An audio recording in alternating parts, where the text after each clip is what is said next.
ఎంతో టేస్టీగా ఉండే మెంతి కూర, శనగపిండి ఉండల కోసం ముందుగా ఒక బౌల్‌లో శనగపిండిని తీసుకొని, అందులో ఉప్పు, కారం, పసుపు, జీలకర్ర అన్నీ వేసి తడుపుకొని మంచిగా ఒక ముద్దలాగా తీసుకొని, ఆ తర్వాత ఇలా చిన్న చిన్న బాల్స్‌లాగా చేసుకొని, వాటిని ఇలా మంచిగా వేయించుకొని, ఆ శనగపిండి ఉండల్ని పక్కన పెట్టుకోవాలి. ఆ తర్వాత కడిగి శుభ్రం చేసుకున్న మెంతి కూరని తీసుకోవాలి.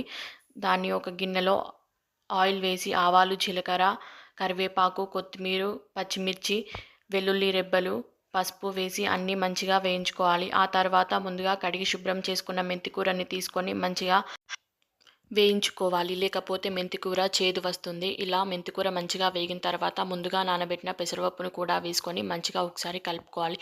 ఇందులో ఉప్పు కూడా వేసుకొని ఒకసారి మంచిగా కలుపుకున్న తర్వాత నీళ్ళ మూత పెట్టుకొని ఆవిరికే కూరని ఉడికించుకోవాలి. ఇందులో వాటర్ అస్సలు యాడ్ చేయకూడదు. ఆ తర్వాత ఇందులో ముందుగా వేయించుకున్న ఉండలు కూడా వేసి ఒకసారి మంచిగా కలుపుకుంటే కూర రెడీ.